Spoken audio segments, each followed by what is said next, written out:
Hello guys, welcome to my channel doctor of medicine. हमने pharmacology एक complete video बनाई है जिसमें हमने डिस्कस किया है फार्माकोलॉजी इंट्रोडक्शन के बारे में। उसके बाद हमने एक चैप्टर कंप्लीट किया फार्माकोकाइनेटिक्स। आज हम लोग एक न्यू चैप्टर स्टार्ट करने जा रहे हैं, इसका नाम है फार्माकोडायनेमिक। आज हम लोग फार्माकोडायनेमिक स्टार्ट कर रहे हैं। तो फार्माकोडायनेमिक बेसिकली फार्माकोकाइनेटिक्स में हमने देख लिया कि जब हम ओरल रूट से या किसी भी रूट से जो ड्रग्स लेते हैं, हमारी बॉडी क्या रिस्पांस देती है उस ड्रग के लिहाज से, क्या करती है, मेटाबॉलिज्म करती है, एब्जॉर्प्शन, ये सारी चीजें हमने कंप्लीट फार्माकोकाइनेटिक्स में डिस्कस कर लिए।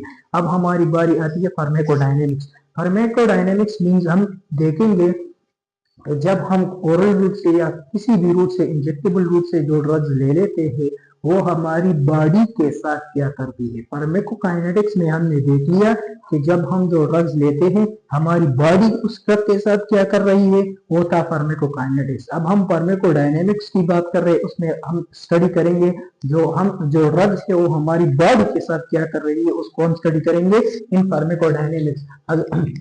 फार्माकोडायनेमिक्स बेसिकली टू वर्ड से मिलकर बना है। एक है pharmaco means drug, dynamics means mechanism actual work हो, मींस ये हमारी बॉडी में जाकर अपना थेरेप्यूटिक रिस्पांस शो करती है। मींस जब हम बेसिकली हमारी बॉडी में जो पेन्स होते हैं, हम उनके लिए पेन किलर खा लेते हैं, तो उनका एक एक्शन होता है, एक मैकेनिज्म के वो जाकर अपने रिसेप्टर के ऊपर बाइंड हो जाए और अपना एक्शन शो करे। इसको हम कंप्लीट स्टडी करेंगे इन फार्माकोडायनेमिक्स में। अगर हम इसकी डिफिनेशन को देखें, the branch of pharmacology which concern with the effect of drugs and the mechanism of their action, means ये फार्माकोलॉजी की वो ब्रांच है जिसमें जो ड्रग इफेक्ट हमारी बॉडी को इफेक्ट कर रही है, जो इन्फ्लेमेशन है उससे हमें रिलीफ देता है, इस अपना मैकेनिज्म शो कर रहा है। मींस जो हम ड्रग ले लेते हैं वो अपने रिसेप्टर के ऊपर जाकर बाइंड हो जाती है और अपना एक्शन शो करके ये एक मैकेनिज्म के थ्रू काम करते हैं। ये ड्रग से जब हमारी ड्रग हमारी बॉडी में जाती है, वो इफेक्ट ऑफ ड्रग्स वो अपना हमारी बॉडी में एक्चुअल वर्क शो करते मीन जब हमने जो पेन किलर खा लिया तो वो जाकर अपना एक्शन शो करेगा, वो हमें पेन रिलीफ देगा। और इसकी mechanism of the action did the drug work हो कि हम इनकी बात देखेंगे कि ड्रग्स मैकेनिज्म के ड्रग ने अपना काम कैसे किया, मींस ये कैसे जाकर किस तरह रिसेप्टर के ऊपर बाइंड होगा। इस डेट को कैसे मालूम हो गया कि इस बंदे के सर पर दर्द है, से हेडेक है, और ये वहां पर जाकर हमें इन सिम्टम से हमें रिलीफ दे दिया। तो हम इसके बाद देखते हैं ड्रग एक्शन के बारे में। Drug action, effect of drug on the body which produce a therapeutic response resulting in physiological and biological changes, means drug action जब हम ड्रग्स खा लेते हैं तो वो हमारी बॉडी में जाकर एंजाइम या फिर किसी और बायोलॉजिकल मॉलिक्यूल्स में कोई चेंजेस कर दिए और अपना शेप चेंजेस करती है और रिजल्टिंग अपना एक्शन शो करके फिजियोलॉजिकल एक्शन को हमें दे देता है। ये अपना एक्शन शो कर देता है। It occur due to interaction between the drugs and biological molecules such as receptor enzyme and ion channel. जब हम ड्रग्स खा लेते हैं वो अपने रिसेप्टर के ऊपर जाकर बाइंड हो जाती है और कोई बायोलॉजिकल चेंजेस कर देती है इन हमारी बॉडी में, तभी हमें अपना वो एक एक्शन शो कर देती है। इस जरिए से ये एक्शन हो गया। नेक्स्ट सपोज ये एक ड्रग है और ये यहाँ पर एक रिसेप्टर है जो ब्लैक कलर का है, तो ये रिसेप्टर जाकर यहाँ पर बाइंड हो गया, ये रिसेप्टर कॉम्प्लेक्स बन गया, तो ये यहाँ पर बाइंड हो गया और ये इसका एगोनिस्ट है। एगोनिस्ट के बारे में मैंने कंप्लीट वीडियो बनाई है, आप वहां से जाकर देख सकते हैं फर्स्ट लेक्चर में। और ये ड्रग यहाँ अगर बाइंड हो गया और ये अपना एक्शन अभी यहाँ पर शुरू करेगा, ये अपना यहाँ पर कुछ फिजिकल रिलीज करेगा और अपना एक्शन शो करेगा। इसी तरह अगर हम प्रिंसिपल ऑफ ड्रग एक्शन के बारे में देखें कि ये किस तरह काम करता है, तो mostly drugs do not produce a new response, they produce only stimulate or depress activity in our bodies। जब हम ड्रग्स खा लेते हैं तो वो दो हमारी बॉडी में बेसिकली दो एक्शन शो करती है, या फिर तो वो हमारी बॉडी में जो काम हो रहा है उसको ये या फिर बढ़ाएगा या फिर घटाएगा, मीन्स या स्टिमुलेट करेगा, इंक्रीज करेगा या फिर डिप्रेस करेगा। अगर हम तो इसमें बेसिकली 4 कॉलिंग एक्शन है, इससे आपको क्लियरली समझ आ जाएगा। इसमें फर्स्ट वन है स्टिमुलेशन, सेकंड वन है डिप्रेशन, थर्ड वन है इरिटेशन, फोर्थ वन है रिप्लेसमेंट, फाइव नंबर साइटोटॉक्सिसिटी का 5 फैक्टर है इनके, इससे आपको इजीली समझ आ जाएगा। अगर हम स्टिमुलेशन को देखें तो it refer to selective enhancement of the level of activity in our body। Let's suppose हमारी बॉडी में कोई काम हो रहा है तो हम जो ड्रग्स खा लेते हैं, ये अपने रिसेप्टर के ऊपर जाकर बाइंड हो जाता है, ये फिर वो उस काम को, उस वर्क को इंक्रीज कर रहा है, इनहांस कर रहा है, अपने वर्क को इंक्रीज कर रहा है, ये हो गया स्टिमुलेशन। लेट्स सपोज इसकी एग्जांपल अगर हम देखें तो एड्रेनलिन एक हार्मोन है, ये हमारी ये जाकर बीटा रिसेप्टर, जो ब्लड जो हार्ट के ऊपर जो रिसेप्टर है बीटा रिसेप्टर, वहां पर जाकर बाइंड हो जाती है और उसे स्टिमुलेट कर देती है, उसे स्टिमुलेट करते हुए हमारी हार्ट रेट को इंक्रीज कर रहा है। लेट्स सपोज कोई बंदा है, इसकी हार्ट रेट डिक्रीज हो रही है तो हम इसे एड्रेनलिन दे देंगे, वो वहां पर जाकर इसे बीटा रिसेप्टर के ऊपर बाइंड हो जाएगा और हमारी हार्ट रेट को इंक्रीज कर लेगा। और कैफीन चाय में भी होती है। सपोज हम कोई चाय पी लेते हैं तो सीएनएस हमारी सीएनएस तो स्टिमुलेट हो जाता है, मींस हमें फिर नींद नहीं आती। तो ये भी इसका एक एग्जांपल हो गया। एक्सेसिव डिप्रेशन काज एक्सेसिव स्टिमुलेशन, जब एक्सेसिव स्टिमुलेशन हो जाती है हमारी बॉडी में, ये स्टिमुलेशन जब एक्सेसिव स्टिमुलेशन हो जाती है हमारी बॉडी में, तब हम कोई बंदा डिप्रेशन की साइड पर भी जा सकता है, ये वो बेहोश भी हो सकता है या फिर वो सीवियर डिप्रेशन की तरफ भी जा सकता है, इसकी बीपी भी बढ़ सकती है। डिप्रेशन, अगर हम डिप्रेशन को देखें तो सेकंड वन फैक्टर है डिप्रेशन, ये होगा स्टिमुलेशन, सेकंड है depression. selectively decrease the level of activity in our body। Let's suppose हमारी बॉडी में एक लेट्स सपोज अब हम एड्रेनलिन हम दे रहे हैं तो हमारी हार्ट रेट इंक्रीज हो रही है, अब हम कोई और टैबलेट देंगे कि वो जाकर बीटा रिसेप्टर को ब्लॉक करेगा और फिर जो एड्रेनलिन हमारी हार्ट रेट को इंक्रीज कर रहा है, फिर वो ड्रग वहां पर जाकर बाइंड हो जाएगा, एड्रेनलिन हमारी हार्ट रेट को इंक्रीज नहीं कर पाएगा और वहां पर हमारी हार्ट रेट डिक्रीज हो जाएगी। लेट्स सपोज एग्जांपल है ड्रग्स है, जब हम कोई बंद उसे खा लेता है जो उसकी हार्ट रेट डिक्रीज हो जाती है, उसकी बीटा रिसेप्टर ब्लॉक हो जाती है, फिर वहां पर कोई ड्रग बाइंड नहीं हो सकता, फिर हमारी हार्ट रेट डिक्रीज हो जाती है। और दूसरा है बार्बिटूरेट, जो अल्प्राजोलम, डायज़ेपाम, ब्रोमाज़ेपाम जो टैबलेट्स खा देते हैं, वो हमारी सीएनएस डिप्रेशन का स्टेप जिसकी वजह से हमें नींद आती है। देयर आर सम ड्रग, और इनमें कुछ खास ड्रग्स ऐसे भी है जो ये दोनों काम कर सकते हैं, मींस स्टिमुलेशन भी कर सकते हैं और डिप्रेशन भी कर सकते हैं। और इसके बाद अब हम इस इरिटेशन की बात करते हैं। उसके बाद थर्ड वन है इरिटेशन।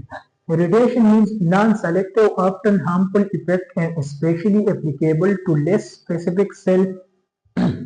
लेट्स सपोज एक बंदा है, उसके हैंड पर यहाँ पर पेन है, सीवियर पेन है, ये जो हड्डी पे ये दर्द कर रही थी बहुत ज्यादा, तो वहां पर ये लोकल एक ड्रग अप्लाई कर रहा है, मीन्स यहाँ पर कोई क्रीम लगा रहा है या फिर कोई बाम लगा रहा है। तो ये जब यहाँ पर अप्लाई कर रहा है, एक लोकल ट्रीटमेंट कर रहा है, तो यहाँ पर इरिटेशन काज हो जाती है, मीन्स बहुत ज्यादा खारिश हो जाती है, इरिटेशन सुर धब्बे निकलना शुरू हो जाती है। तो ये सारी इरिटेशन है। और strong irritation resulting in swelling हो जाती है, इन्फ्लेमेशन भी हो सकती है। इनमें एक एग्जांपल है बाम क्रीम, ये है इरिटेशन ड्रग्स एक्शन में। L1 है इरिटेशन, तो ये हो गया इरिटेशन, यहाँ पर लिखा है इरिटेशन। अब फोर्थ वन है रिप्लेसमेंट। लेट्स सपोज एक ड्रग है, हमारी बॉडी में हर फंक्शन हो रहा है, लेकिन जो एक लेट्स सपोज एक एंजाइम है या फिर एक हार्मोन भी, वो अब हमारी बॉडी में एक काम अच्छी तरह काम नहीं कर रहा। अब हम क्या कर रहे हैं, उसी की तरह जो हमारी बॉडी में मौजूद है, उसी की तरह एक हार्मोन हम बाहर से देंगे ताकि वो अपना एक्शन शो करें, हम उसको उस एंजाइम से रिप्लेस करेंगे। वो जो हमारी बॉडी में जो हार्मोन होगा उसको हम रिसेप्टर के ऊपर बाइंड नहीं होने देंगे, हम बाहर से जो हार्मोन्स देंगे वो ही सीधे जाकर रिसेप्टर के ऊपर बाइंड हो जाएगा और अपना एक्शन शो करेगा। इसी तरह इसे कहते हैं रिप्लेसमेंट हो गया। replacement when our body fail to produce their original response by secreting chemical hormone enzyme। अगर कोई हमारी बॉडी में अगर कोई पार्ट फेल हो जाता है, वो फिर अपना केमिकल अच्छी तरह सिक्रीट नहीं कर रहा है, जैसे वो हार्मोन हो गए, एंजाइम, फिर हम बॉडी बाहर से उस एंजाइम को दे देते हैं ताकि वो अपना एक्शन शो कर सके। एग्जांपल के तौर पर insulin and diabetes mellitus. Let suppose अगर कोई बंदा है उसे डायबिटीज मेलाइटस है और जो हमारी बॉडी में जो इंसुलिन बन रहा है वो अच्छी तरह अपना काम नहीं कर पा रहा, तो फिर हम उस बाहर से उसे इंसुलिन देंगे। ये एग्जाम्पल हो गया insulin. Let's suppose iron anaemia, let's suppose हमारी बॉडी में आयरन की डिफिशियंसी है, उसे एनीमिया हो रहा है, तो हम फिर बाहर से आयरन देंगे ताकि उसे वो ट्रीट हो सके, तो एनीमिया से महफूज हो सके। और साइटोटॉक्सिक एक्शन, उसके बाद पार्ट नंबर आता है साइटोटॉक्सिक एक्शन। साइटोटॉक्सिक एक्शन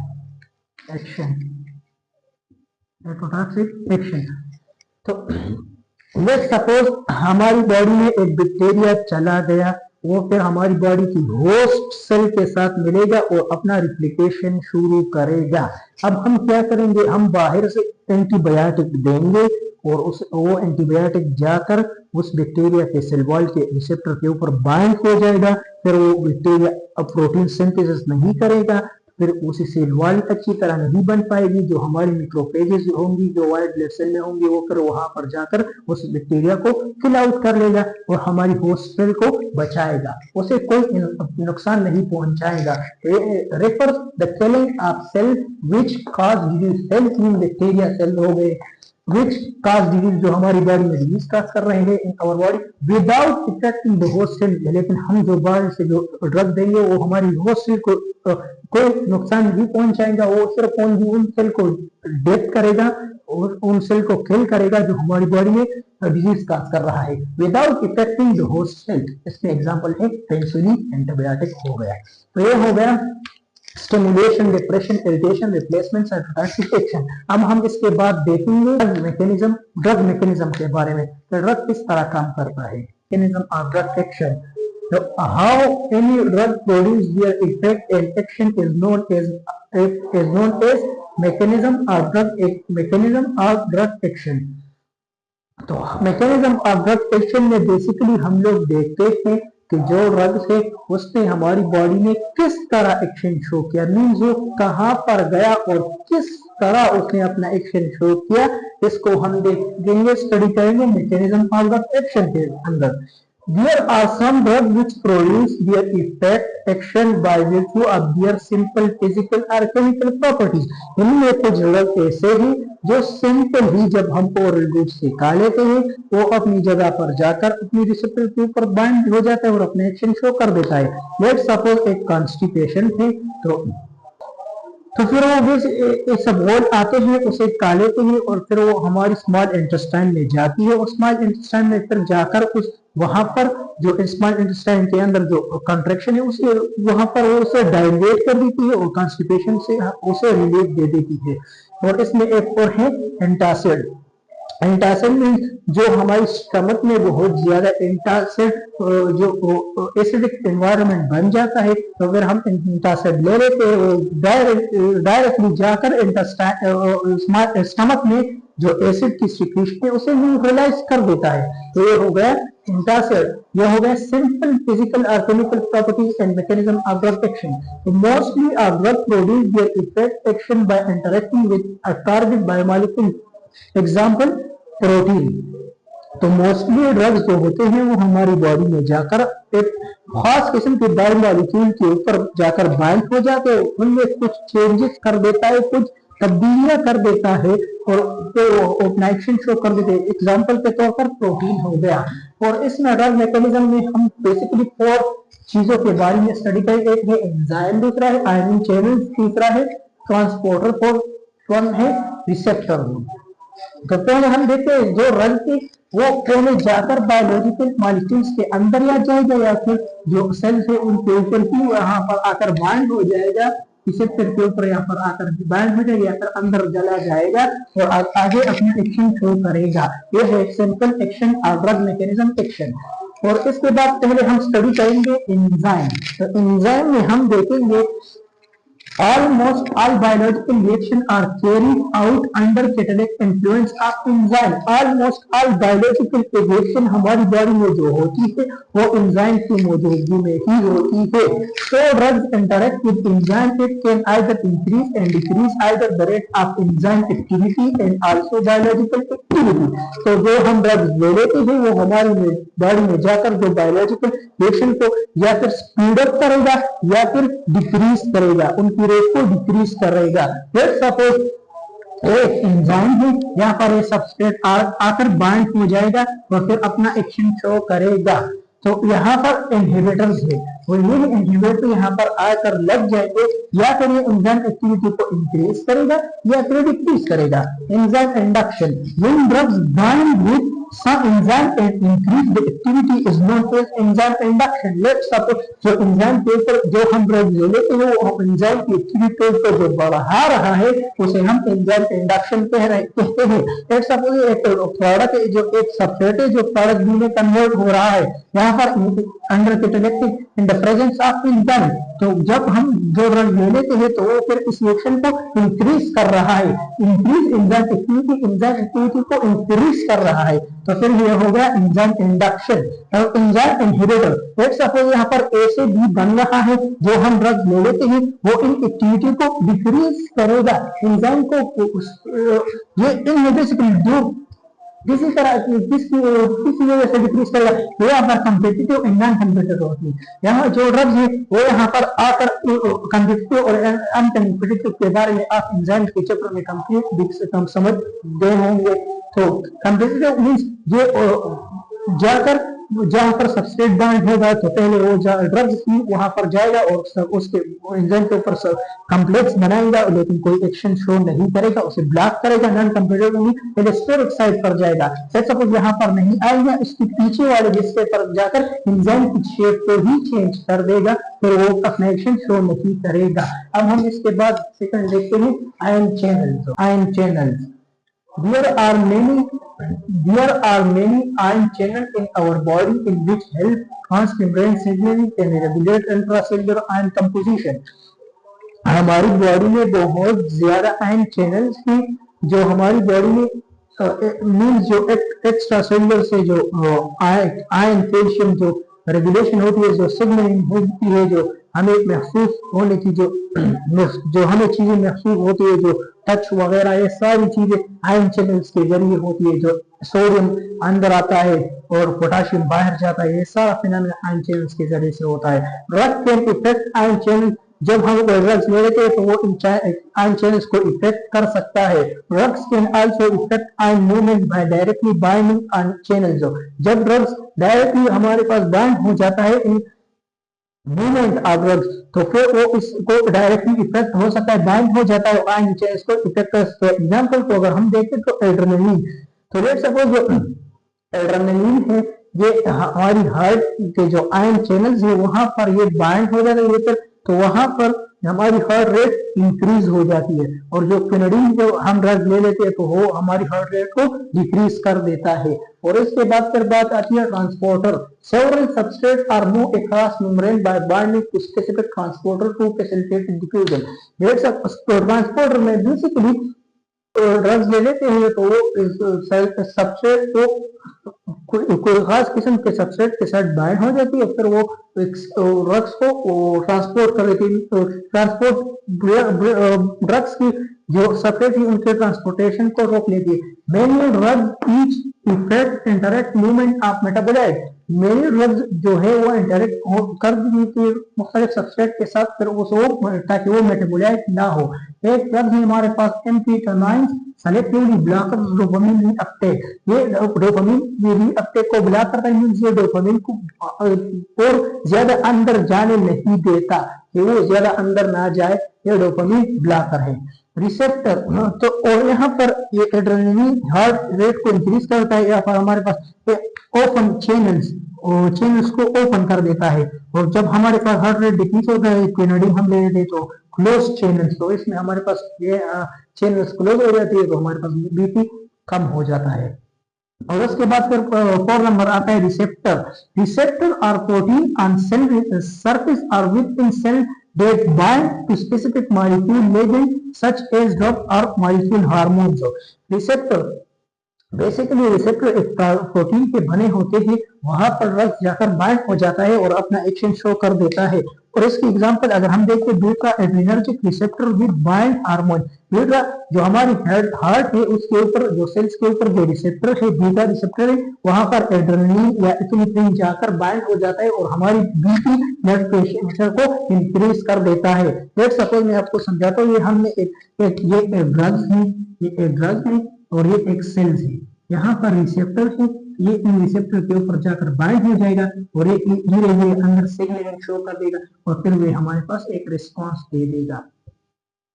जिस तरह मैंने आपको कहा कि यहाँ पर हमारे पास बीपी बढ़ जाएगा, तो ये हो गया रिसेप्टर। अब हम इसके बाद देखते हैं factor effect in modifying drug effect and modifying drug action के बारे में।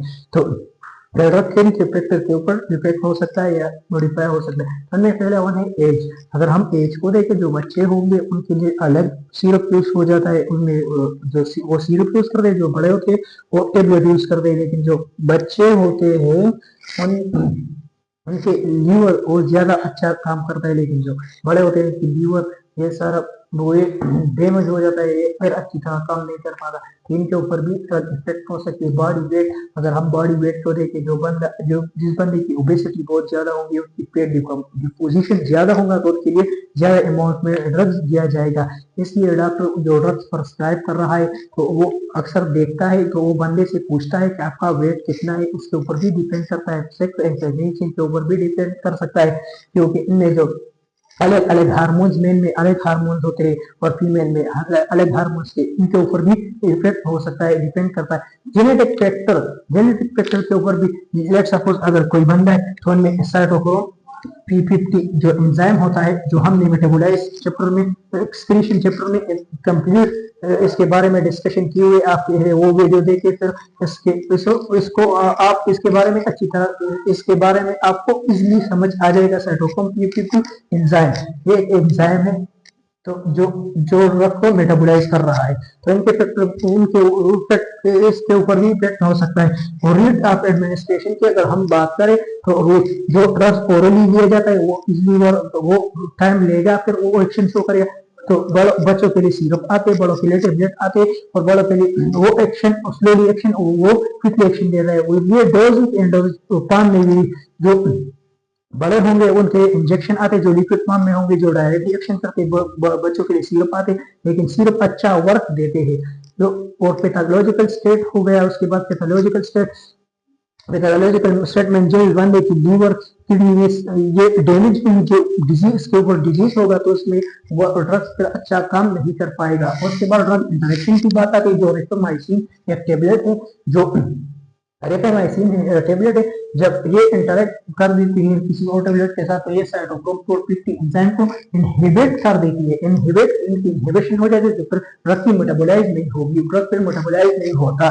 डाइट एंड न्यूट्रिशन की अगर हम बात करें, डाइट एंड न्यूट्रिशन, जो बंदा प्रोटीन ज्यादा लेते हैं तो वो अच्छी उनके अंदर फिर ड्रग अच्छी तरह मेटाबोलाइज होगा, अच्छी तरह अपना काम कर पाएगा और इजिली एक्सक्रीट हो जाएगा। एनवायरमेंटल फैक्टर की बात अगर हम बात करें, एनवायरमेंटल फैक्टर में हमारे पास आता है टेम्परेचर हो गया, एटीट्यूड हो गया। और इसका एग्जांपल अगर हम देखें तो जो बंदा अल्कोहल ले रहा है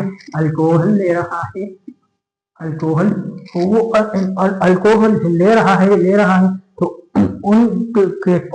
अगर आप उनको टेबलेट दे रहे हैं तो फिर वो शायद उसकी इंटरेक्शन हो जाए, और उसकी इंटरेक्शन होने की वजह से वो शायद कोमा में चले जाए, तो वो फिर चांसेस कोमा में चले जाए। तो फिर ये था मेरा complete lecture first one part one pharmacokinetics को हमने फार्माकोडायनामिक्स के ऊपर। इंशाल्लाह अब हम लोग मिलते हैं नेक्स्ट वीडियो में। इंशाल्लाह हमारा नेक्स्ट लेक्चर होगा रिसेप्टर के ऊपर, हम कंप्लीट रिसेप्टर को डिस्कस करेंगे नेक्स्ट वीडियो में इंशाल्लाह। अब हम लोग मिलते हैं इंशाल्लाह नेक्स्ट वीडियो में, तब तक के लिए अल्लाह हाफिज।